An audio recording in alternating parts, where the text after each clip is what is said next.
Hey everyone! Hi. Good morning. For me, it's Saturday morning. I don't know where in the world you are, but yeah, that's the deal. So today I didn't have a guest scheduled, and I kind of thought that it would be a really good opportunity to address a conversation that I've been having lately that nobody really here is aware of. And also, so this is the story of how my ex-boyfriend was wrong about HEX, and you might be too.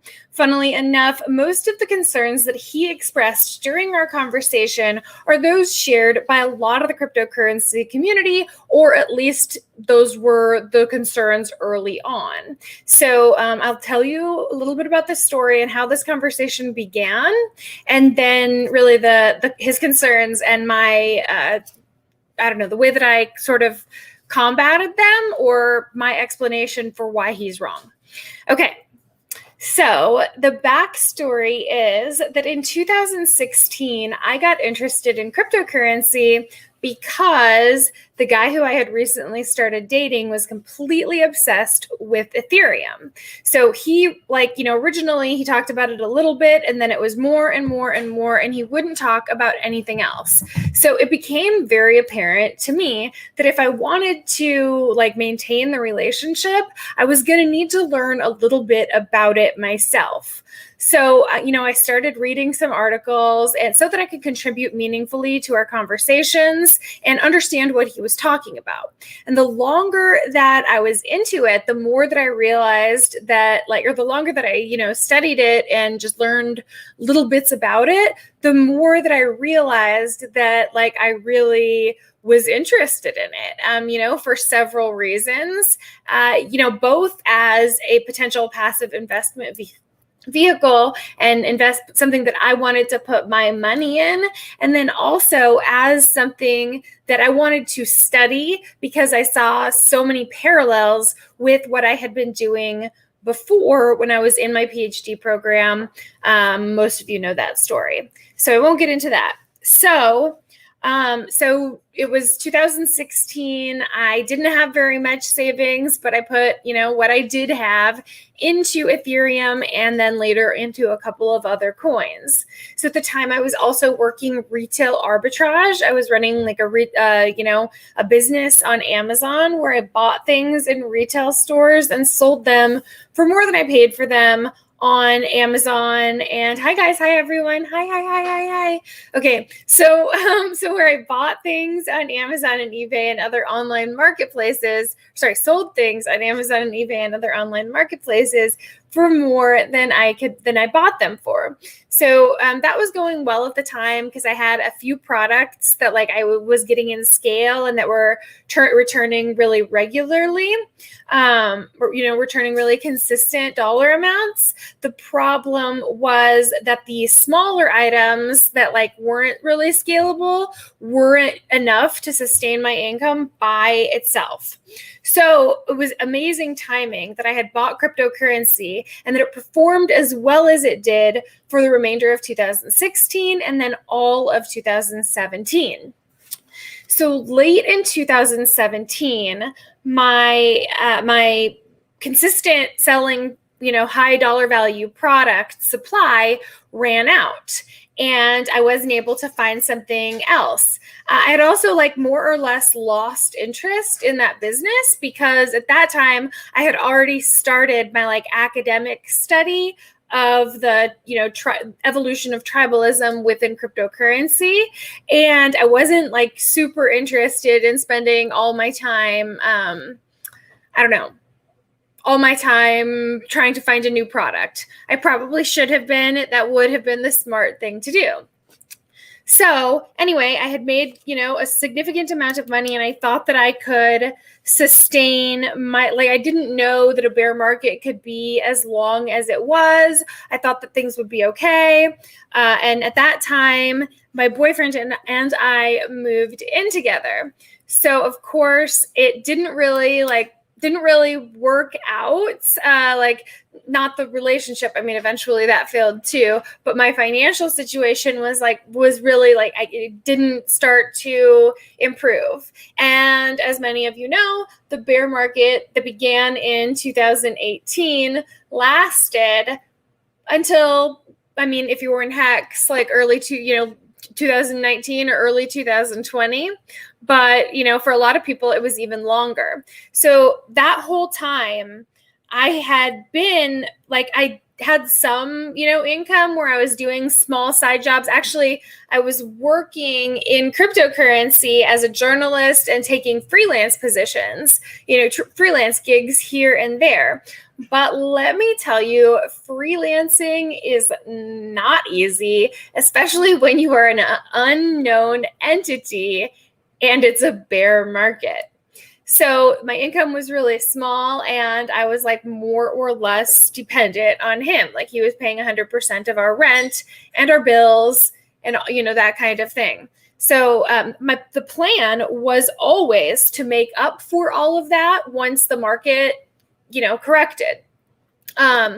But he and I broke up in March of 2020, right at the beginning of the lockdowns.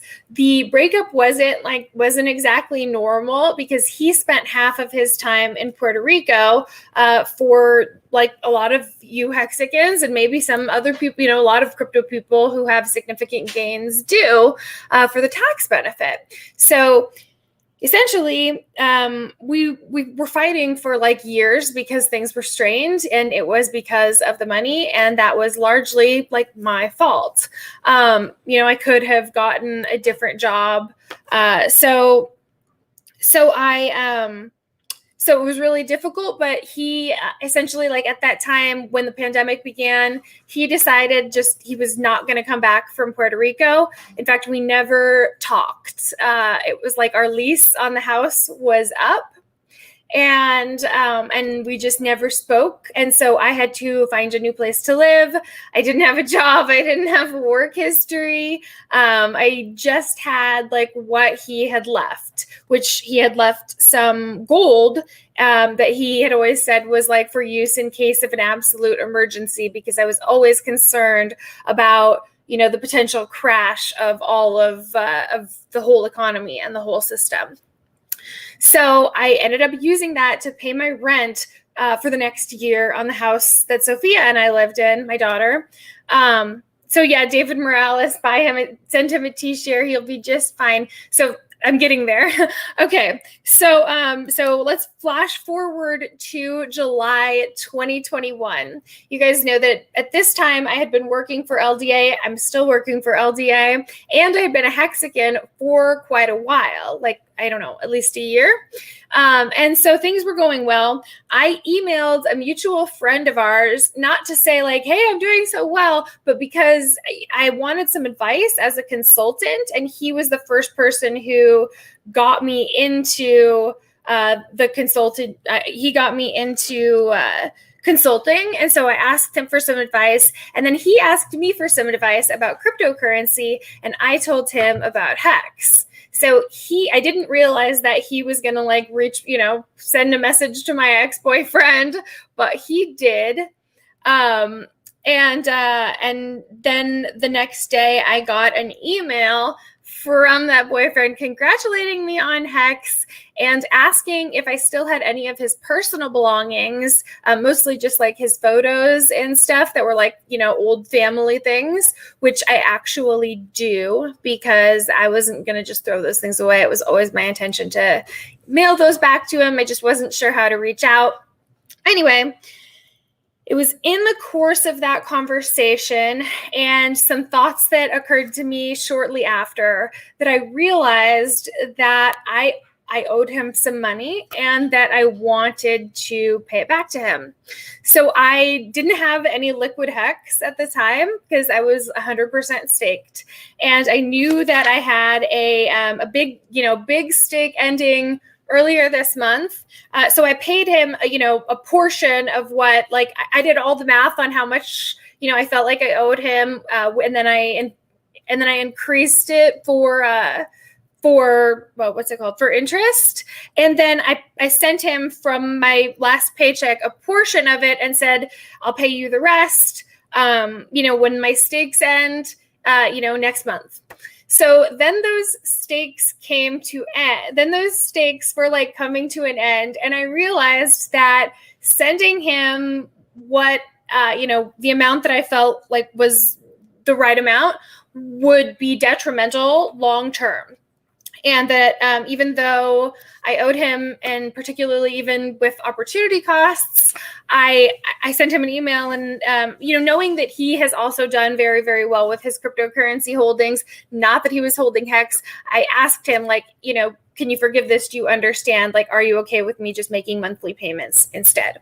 And luckily, he is a fairly nice guy. So he agreed that would be fine.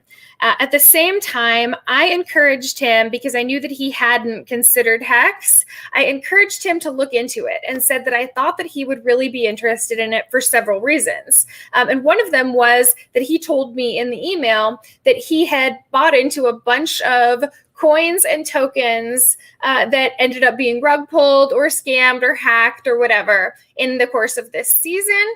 And I told him, which was the same thing that I told him consistently when we were together and I was freelancing in cryptocurrency, that you cannot believe anything that you read in crypto media publications or on social media. And that, like, it's absolutely necessary to be able to make up your own mind. But he never really understood, like, he, is one of those people who doing your own research means watching YouTubers. Not that there's anything wrong with that, because it's certainly better than what some people do, which is just buy whatever their friends said. But still, it was. I was like, I think that you would really be interested in HEX because of how simple it is. And then I sent him the simplified version of the smart contract, and said, like, I was like, it should be okay. I was like, it should be okay. Like, I'm still planning to pay back the remainder. But even if you just staked the dollar amount that I sent you, you would be like, it would more than make up for the rest of it in a very short period of time. And he was like, okay, I'll look into HEX. Like, thanks for the suggestion. So a couple of days later, he came back with some, hey, this is why I'm not going to buy HEX. And a lot of the concerns are those concerns that I've heard expressed repeatedly from other people, in the crypto sphere. So I'm going to share those with you, and then I'm going to share kind of my how I retorted them. Not retorted, but thanks for the super chat, Cause D. So I'm going to share those with you, and then what my response was. So the first concern was that Richard Hart, or the OA, owns and controls at least 70% of the supply, plus all of the Ethereum that was used in exchange for the asset. To which I responded, actually, centralized ownership isn't necessarily a bad thing, particularly in the beginning of an asset. I used Richard Hart examples of, Jeff Bezos owning Amazon and Elon Musk owning Tesla and SpaceX, and why they would never dump those prices, dump all of it onto their people. And then I explained also that Richard has said multiple times that what he is seeking with HEX isn't wealth, is glory. So he wants to win a Nobel Prize. And you are probably not going to win a Nobel Prize if you dump, millions, if you rug pull or dump millions on your, on your holders. So I said, and then I explained that centralized ownership isn't necessarily a bad thing as well, that I had recently uncovered because of the issue of liquidity bonding. So if ownership is too decentralized, there's the potential, which actually, if you haven't seen my stream from a few weeks ago with the liquidity expert and finance professor, Andros, last name I can't remember or say, but if you have not seen that and that's something that you're interested in, we explored the validity of Hart's law and then some other issues that came up regarding centralized ownership of an asset. If you haven't seen that yet, I recommend that you watch it. It's probably my favorite interview that I've ever done. So I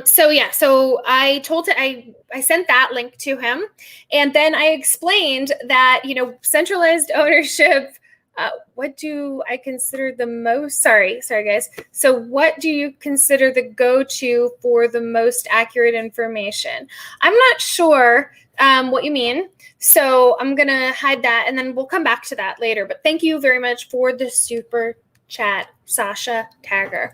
Okay. So what I said was decentralized ownership isn't only a positive thing because that means that, one entity doesn't, with the incentive to dump is less likely to do so. It's also a positive thing because of how liquidity bonding works. So what I uncovered during that session with the liquidity expert and some other research is that Richard's position, Hart's law, is absolutely correct. So an asset's liquidity does move in tandem with what it has its primary, or an asset's price does move or is correlated with what it has its primary liquidity tied to. So with everything that we know about how much people have hated HEX or other cryptocurrencies and the prevalence of decentralized exchanges, if ownership of HEX were very, very decentralized, and let's say a DEX decided that they were going to incentivize a pair, a HEX pair with something like, I don't know, the Iraqi dinar, right? And they wanted to do that because they were going to pay rewards for anyone who provided two-sided liquidity for that. We've already discussed on this show and on Twitter how many people who were into HEX, or really a lot of people who were in the military, got into the Iraqi dinar before crypto, and even to some degree, some people still hold some or still believe that it's going to make this massive comeback. Well, it hasn't made this massive comeback, and having the asset's liquidity tied to that could very seriously hurt its value. So I said that's another reason why centralized ownership of an asset is a really, really good thing. So there's my first retort to his first concern. His second concern was, he asked, how can I see how much of the supply is staked? And I directed him to Hex.vision. And then I told him, it's about 10%. About 10% of the circulating supply right now is staked.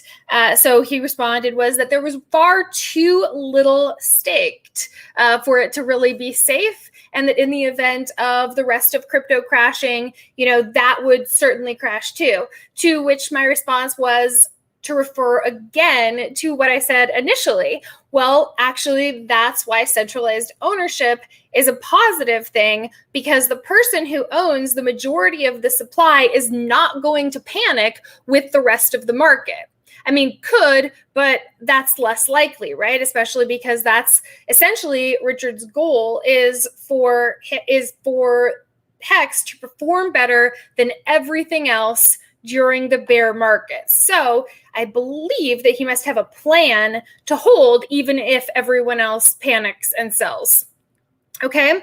So then his next concern was that the liquidity is too low. So if there was a crash, it could go to 0.0, this is specific number he provided, 0.00027 in a couple of days. Again, I said, I don't think that's going to happen, for one thing, because a lot of the asset is staked for 5, 10, 15 years. So people who end their stakes more than, 50% early aren't only losing their interest, they're also losing a portion or all of their principal. So at least there's that's locked and, that we know is not going anywhere. And then there's also the supply that the OA controls. Yeah, you guys are like, yeah, it would be amazing. We only wish it went that low. That's true. Okay. So that's another thing. I was like, so yeah, if it crashed, it would also, there would be tons of people who would be like just willing to buy it up like crazy. Another point that I brought up was that, another point that I brought up was that, so another point that, sorry about this, guys. Another point was that what am I thinking? Sorry, this is like, I just wrote this all out this morning. Okay. Let's just move on to the next one. So his next concern was, so HEX is a CD, right? So is it registered as a security? I'm concerned about regulators coming down on it, and the same thing that happened with XRP happening with HEX. So I referred him to the page about the Howey test and how HEX is a complete smart contract. So it does not fit the bill for security. This is really funny because I actually had this argument with someone who I work with just like yesterday too. And he's like, no, I've talked to my friends and it's definitely, like things may all be fine right now, but come bear season, things are going to change and HEX is definitely going to be under heavy regulatory scrutiny because it is a security. And I was like, I don't think so. Oh, now I remember the other point that I was going to bring up, which was that, HEX, along with all ERC20 and ERC771s, are likely to pump going into the Pulse snapshot, which we don't know when it will be yet, but because people will be getting a duplicate copy on the Pulse chain. So I also said, yeah, I think that there will be price volatility after the snapshot occurs because there are a lot of people who are holding liquid HEX right now who are only holding it like because they, want to make sure that they get the copy on Pulse. So I said, volatility is for sure like probably a part, but I think that it's minimized, from potentially the rest of crypto or it won't be as bad as what we've seen before because there are people who have cash on the sidelines already and are willing to buy it up on any kind of dip. And because of the centralized control of the supply. So those were all of the concerns in our first set of email exchanges. Then he wrote back and said, I think that, I'm just like, I want market validation. Like, I would like to see a major centralized exchange listing. He specifically used, like, why won't Coinbase Pro or Binance or Crypto.com list it if it's so valid? So I responded, like, because listings on those exchanges cost millions. In excess of $1 million, and in some cases more, considerably more than that.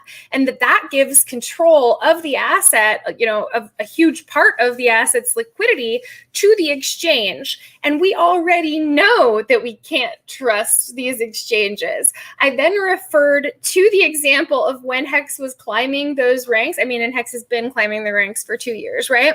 But what I specifically mean was after the announcement of Pulse, when HEX was like climbing through the top 10 and just like, blasting, it was passing Dot and Link and whatever else was in the top 10. I then said when it got past ADA and its next step was to overtake Binance or BNB, the rest of the market started dumping.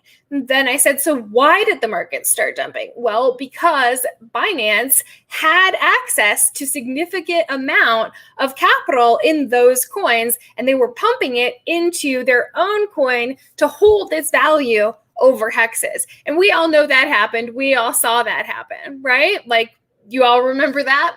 So I told him like that I thought that was hilarious. And that, I watched it happen and that I hope that if HEX is ever listed on a major centralized exchange like that, it's because they want to list it and not because so much control of the asset of the ownership was given up. that's true. That's how I feel about it. So we'll address this cause right after I'm finished, okay? So I'll come back to lots of questions. So I also said that, a big thing about it is that it's like that, Richard has spoken very negatively about a lot of the people who are involved with these centralized exchanges and the centralized exchanges practices themselves, like allowing 100x margin trading to like get people wrecked and really like not letting people know how dangerous trading can be for financial reasons and for, emotional reasons, which is actually funny because during the course of our relationship, I think that we almost broke up several times because he was always, like trading and staying up nights to like study and like being unable to focus on anything other than what was going on his screen. So like I don't know, very often, and I don't want to make this sound like he's the bad guy because he certainly wasn't a bad guy, but like definitely like neglected me quite a bit, so that was a huge thing that we thought about during the course of our relationship. So I explained, I said, then that was kind of the end of that conversation. And I was like, you know what? I don't want you to feel like I'm trying to put the hard sell of HEX on you. It's just that you were always talking about the time value of money through the course of our relationship. So I thought that this is something that you would find really interesting.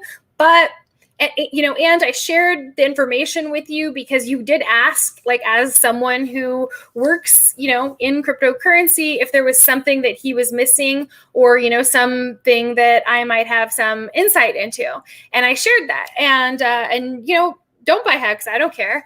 And that, and that was kind of like, that's kind of the end of that conversation. I said, I will continue to pay you back in monthly installments. And that's my plan, is to do that.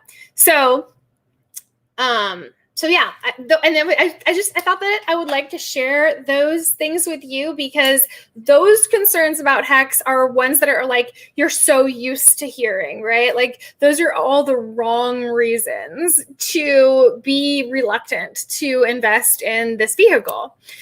So, so my next issue that I want to bring up is a reason that's not really a good reason to not invest in HEX, but it's something that like I've expressed and was, other people who are not Hexicans have expressed as like things that put them off from HEX. And then I want to discuss why that might be wrong. Even though it is somewhat my position. So people have tweeted that like Hexicans, and I've said in streams that Hexicans have become the most toxic group in crypto. And, because of the like level of maximalism and sometimes the way that, some Hexicans respond to criticisms or to other, to people who dislike the asset. So, I yesterday responded to a friend of mine who I actually know is not a HEX hater. We've been friends for a long time. He follows several other like moderate Hexicans, people who don't attack for questions or like, necessarily feel the need to insert HEX into every single conversation. But he doesn't like he really just doesn't like the like drama of some of the way that some people are. So he had like excluded those people, anyone who he didn't follow wasn't able to respond.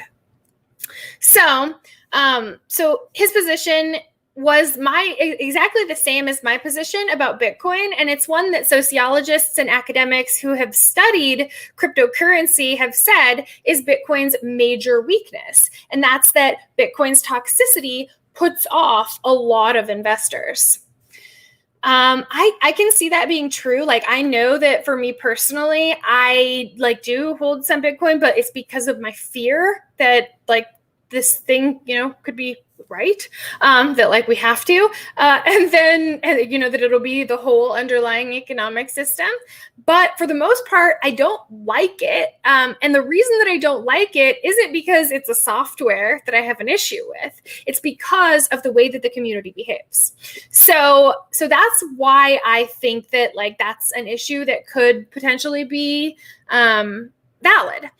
At the same time, here's why that might be, that doesn't mean that I'm trying to reprimand anyone for being toxic or like say that people's behaviors need to change. It's just that while I am a HEX streamer and HEX enthusiast and Hexican, it doesn't mean like I'm also, as I was when I entered this community, a journalist, an observer of social behavior, you know, a sociologist, like I'm a writer. So like I make observations that don't necessarily mean like that I'm trying to change the way that people behave, because I am very aware that I have as little control over the Hexicans as I had over the vigilantes who enacted, you know, death penalties for those who converted away from their religion in Iran.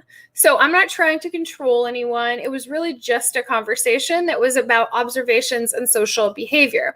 So anyway, what I want to say is that sociologists and those who hold the position that like toxicity in a community may put off investors could potentially be very, very wrong. And we've seen that both with HEX and with Bitcoin.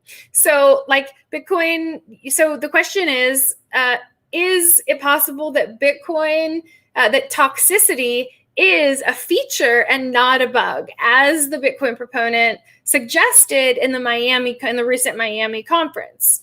And it's certainly from the price appreciation of the assets that display this like, you know, toxic, tribal, extremist behavior might be the case that it is good for an asset's price appreciation.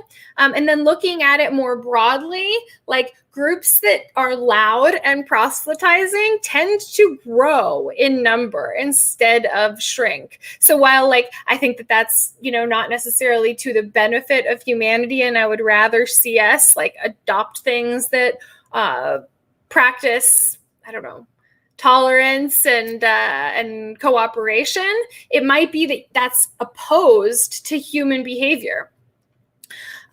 So one more thing. Yeah, I think that's everything that I wanted to say. So I could be wrong. That doesn't mean that I'm gonna stop studying it. Like just that actually this may have caused a breakthrough in my research. So thank you all for participating in the conversation.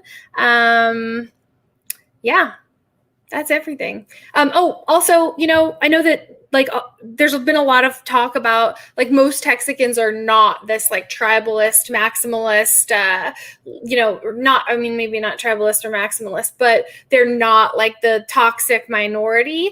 But the loudest voice in the room is the one that is heard. So that's something else to consider. These are all things that are definitely going into my ongoing research. Thank you all for contributing to it. So that is now everything that I wanted to cover. I'm going to go back and answer some questions that came up in the chat. And then if you've got more, feel free to drop them. Okay. Okay. So where do I buy some candles? You mean like the candelabra? So my mom bought that for me for my birthday in July because I needed more stuff behind me, and she thought that it would be like funny for me to have something like, you know, like Richard's candelabra. Then I found this friend who says that Savers throws out their candelabras. So if any of you live near a Savers and you like dumpster diving, I would suggest going and looking out, like, and, you know, seeing if you can find one for free, because they seriously had like 50 of them in their house that are, you know, as cool or close to as cool as that one that they got for free. Also, they're going to start like a store on Etsy. So once they've got that set up, I'll let you know what the link is so that you guys can buy them if you want. Send him a t-shirt. He'll be just fine. Even Steven. Yeah. So I'm actually paying him back monthly, until the balance is due, and he is cool with that. So that's nice. Let's see what else. Thank you for your time. I really appreciate your perspective. Thank you, Cosdy. I really appreciate everyone who participates in this conversation with me, whether they agree with me or not. It's great. Love the ongoing dialogue. You guys are the really best. All right. Sounds like he ain't too bright. Maybe he was cute.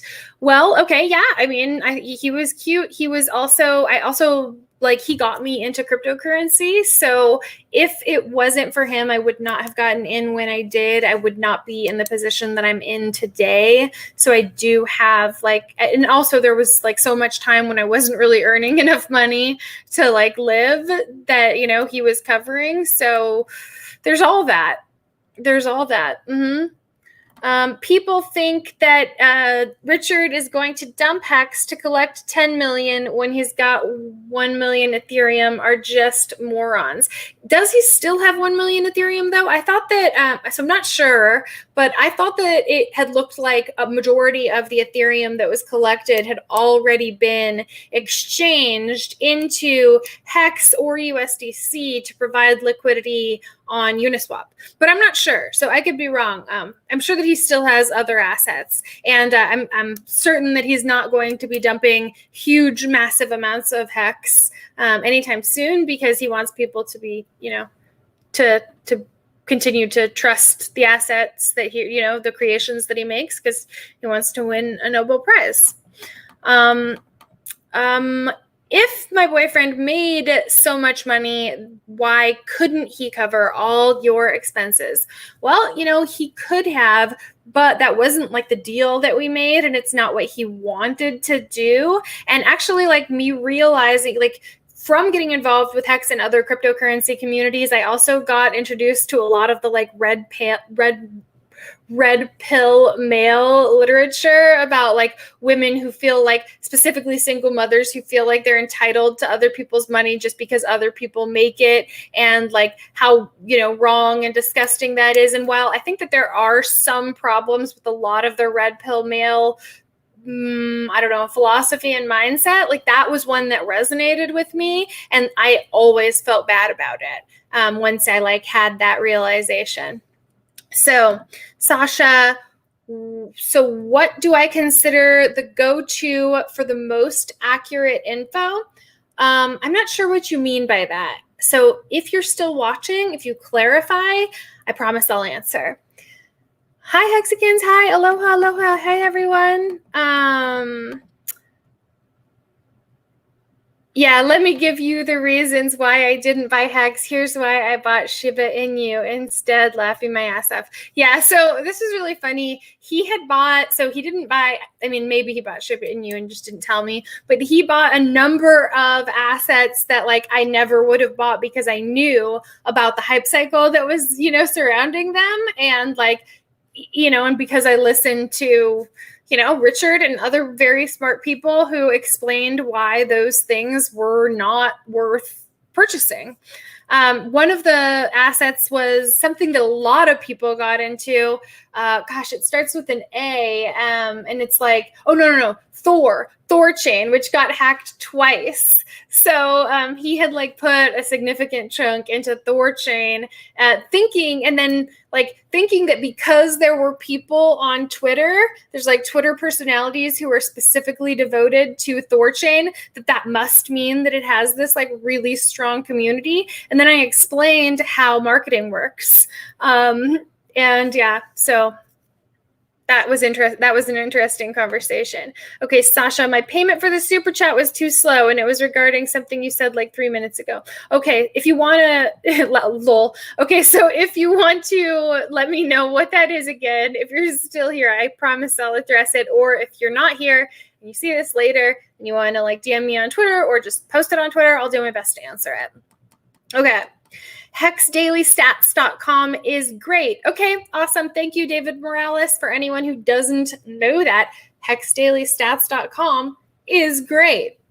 Am I excited about Pulse Chain? Hell yeah. Who's not excited about Pulse Chain? Cheaper gas, like more inexpensive gas and a replica copy of our stakes means that like being able to make shorter stakes will be more affordable. I'm so looking forward to that. Yes, we wish it would go that low.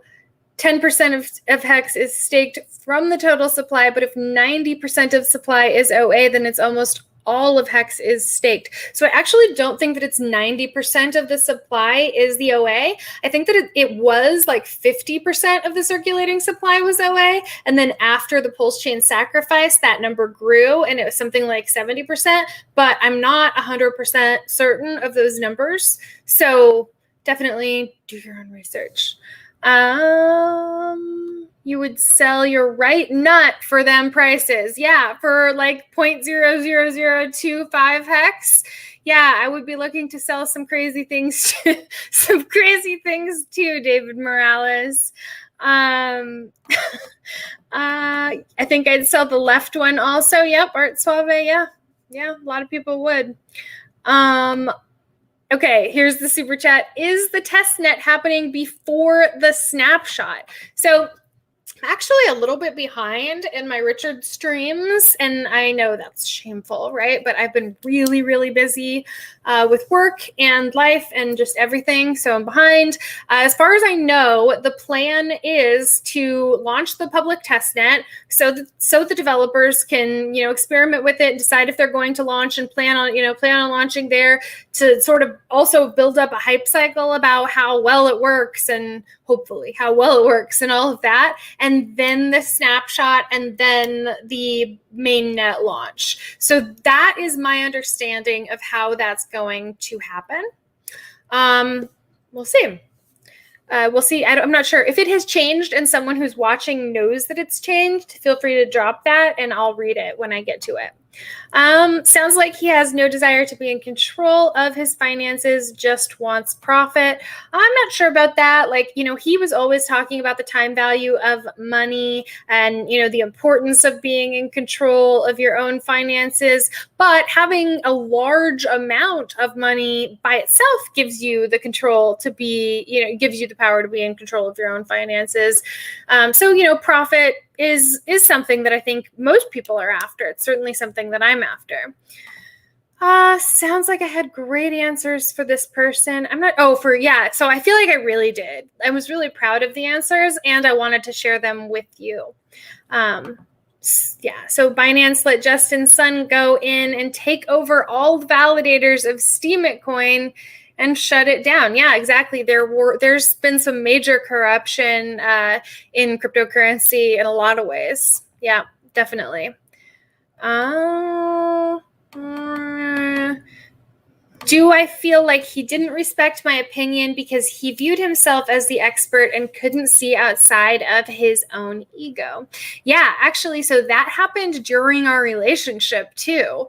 Because I was, working freelancing in cryptocurrency, and there were times when I knew things that were because I worked for a media outlet, so we would get like embargoed information, and so I knew things that were going to happen, and like would make decisions based on that information, and he, or not even based on like that information, but I like saw certain trends in media manipulation that like I would be like, okay, something's going on right here. Like we should, I should buy this. And he always discounted that, like those ideas. And I do think it's because he got me into cryptocurrency and he thought that I was like not very serious, because he would spend hours and hours and hours and hours and hours researching like every day. And I would like, read a few articles and, then I hang out on Twitter and yeah. So yes, I do think that happened. Mm-hmm.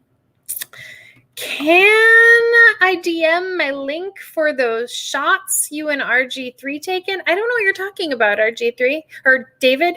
Do you mean the pictures that we took in Las Vegas? If so, I don't have them, so you're going to have to ask RG. I got too far.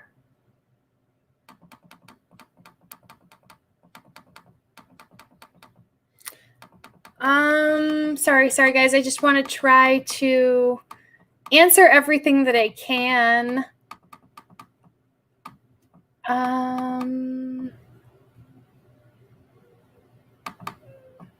Let's see. It's hard not to flex. Yeah, totally. It is. It's hard not to flex when Hex has been winning so much. Like, I mean, I Hex flex too. Get that. Hi, Jimmy. All right, I'm caught up. I'm back to where we were. When in the crypto, drop the feelings. Yeah, for sure. Finance and feelings are, having emotions tied to your finances can be really dangerous, for sure. Appreciate you. Thank you.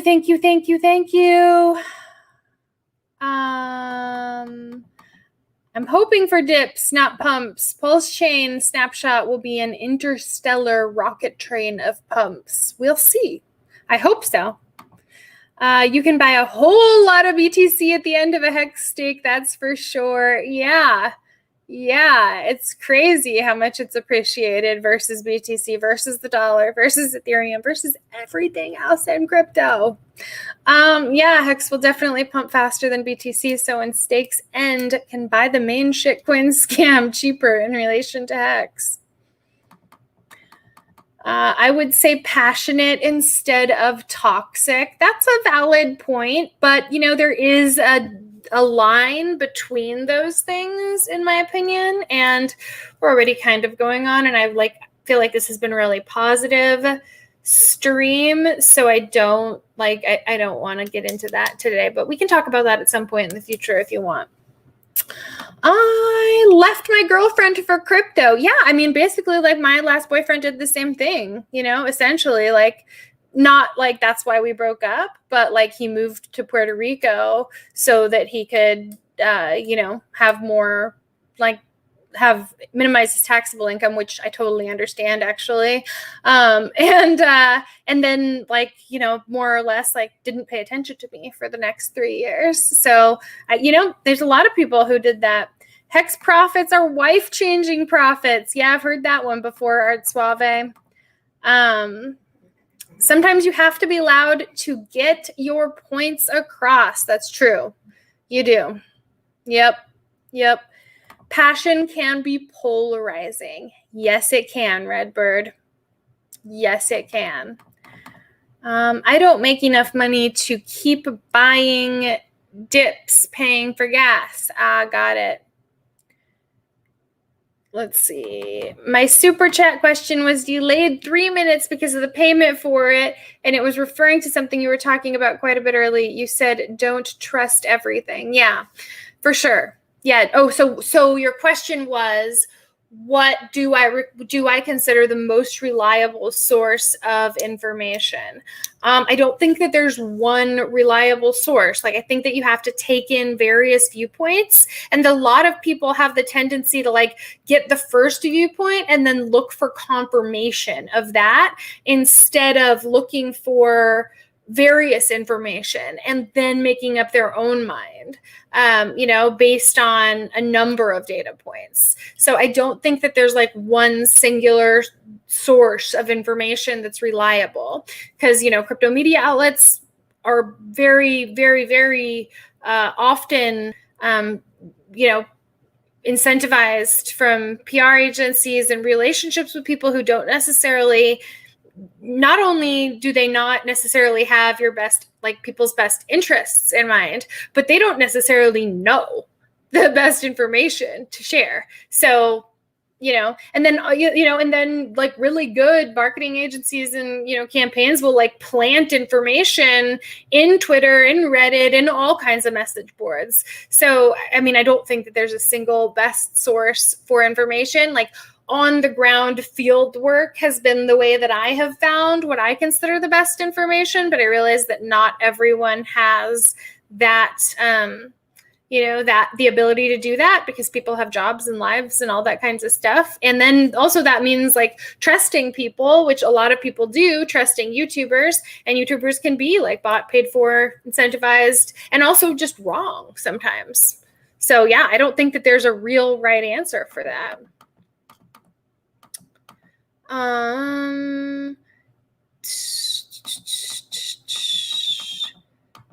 Thanks, Maddie. You rock too. OA supply has never been circulating. Well, it actually, so Nomics considers the OA's supply as part of the circulating supply because it's not burned or staked, so it is part of the circulating supply. When am I going to light my candles? At $1. So I've lit the candles before a couple of times. I can light them in my next stream if you want. Actually, I'm going to do a special stream this week on Monday at 9 a.m. Pacific with Trayvon James. So that'll be fun. If you guys want, I'll light the candles then. Let's see. I'd rather the OA own most of HEX, at least over 50%. I agree completely. He's probably FOMOing into HEX right now. Maybe. We'll see. The OA controls for sure over 90%. Okay, Bree, I, tend to agree with your analysis. It's just, something that I haven't, I thought that it was closer. I thought that originally it was more like 50 and then it got closer to 70. Didn't realize that it was all the way up at 90, but I'll believe you. Let's talk about it. Or maybe I should just look through some of your old tweets or through some of the message boards. He probably bought XRP at over $3. He did actually. Okay, so I'm not going to go all the way back up. Oh, here, I did. Okay. Nothing like insider trading. Another example of centralization is that Ripple owns 60% of XRP. So centralization of assets is not uncommon to HEX. It's just something that people want to talk about. And it's not that idea of that being centralization versus decentralization is not what decentralization meant in the context, or is really supposed to mean in the context of cryptocurrency. It doesn't mean that the supply is decentralized, though that is how a lot of people use it and believe that it's supposed to mean. I think that the OA is just that, a reserve address, because all the tokens are created and they must be somewhere. Maybe. What's the point to buy BTC? When you have something good, do you trade it for something worse? So no, I don't think so, but I don't think that there's necessarily a problem with people being diversified. And while I don't see the same cycle repeating as had during previous bear markets, during other bear markets when the rest of crypto dumped, Bitcoin jumped too, but Bitcoin didn't dump as hard, and a lot of the capital from other cryptocurrencies flowed into Bitcoin. And that's because there were a lot of people who were Bitcoiners who were just trading so-called shit coins to get more Bitcoin. I think that that's still true. So Bitcoiners do still, trade other assets to get more Bitcoin. But I do think that we're going to see a change, in terms of because there's actual utility for other coins and cases, and much stronger communities. So, we'll see what happens, but I don't see that, I don't see the same pattern repeating as 2018, at least not in full, where all of the capital from all the other coins flows straight back into Bitcoin. We'll see, and we'll see if I'm wrong or not.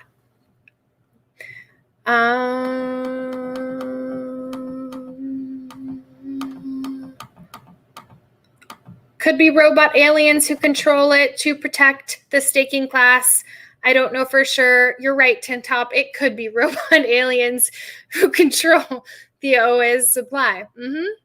Will you light the candles and enjoy some wine when we hit $1 later this week? Actually, you know what? Some of the girls and I, not all, but some of the girls and I have like promised to do an all girls discourse stream when Hex hits $1 in bikinis. So I'll light the candles then too. Hey, Nicole, did your ex have any Hex at all? Don't think so. Didn't ask. A few articles that you read that are accurate are way more important than hours he spent on worthless information. Yeah. I'm a mom who enjoys her work and I have my crypto. The red pill mentality can kiss my peach. Yep. I love my job now too. You know, it was really just like, it wasn't that I didn't want to work. It's that I wanted to work in cryptocurrency because it was giving me access to information and to people who I wouldn't otherwise have had access to. And like I said, like finding paying freelancing work in cryptocurrency when you're nobody is hard, particularly in a bear market. And I like didn't have any social media following really at all.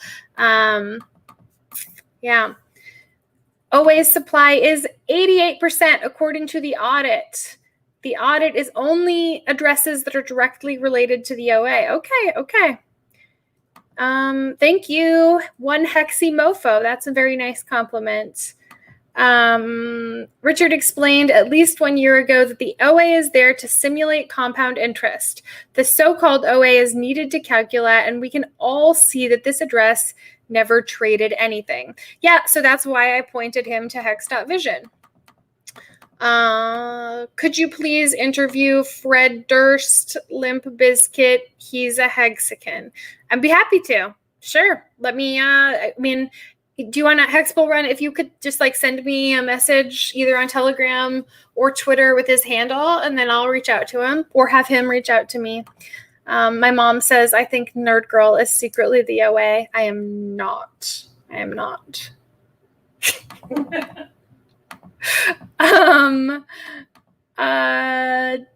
see.